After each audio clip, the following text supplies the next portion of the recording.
₹1 കോടി കൊടുത്ത് ഒരു കാർ മേടിച്ചു. അതിന് നിങ്ങൾ എന്തോരം കെയർ ചെയ്യും, അതുകൊണ്ട് വാഷ് ചെയ്യും, അതിൽ ഏറ്റവും നല്ല ഫ്യൂവൽ ഒഴിക്കും, അത് മെയിൻറ്റെയിൻ ചെയ്യാൻ നല്ലപോലെ കാശ് സ്പെൻഡ് ചെയ്യും. ഇതിനൊക്കെ ഒരുപാട് ഇൻവെസ്റ്റ് ചെയ്യും. ഒരു 5-10 കൊല്ലം യൂസ് ചെയ്യുന്ന ഒരു സാധനത്തിന് വേണ്ടിയാണ് നിങ്ങൾ ഇത്രയും കെയർ കൊടുക്കുന്നത്. എന്നാൽ ലൈഫ് ലോങ് നിങ്ങളുടെ കൂടെ ഉണ്ടാവും നിങ്ങളുടെ ബോഡിക്ക് വേണ്ടി നിങ്ങൾ എന്താണ് ചെയ്യുന്നത്?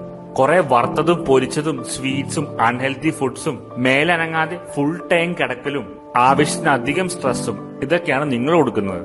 അല്ല, ഈ ₹1 കോടിയുടെ കാറ് മേടിച്ചിട്ട് അത് ഓടിക്കാൻ നിങ്ങൾ വേണ്ടേ? Your health is your biggest asset. ഇതൊക്കെ ആരോടെങ്കിലും പറഞ്ഞു കഴിഞ്ഞാലോ അവര് പറയും ഞങ്ങളുടെ കാശില്ല, അതില്ല, ഇതില്ല എന്നൊക്കെ.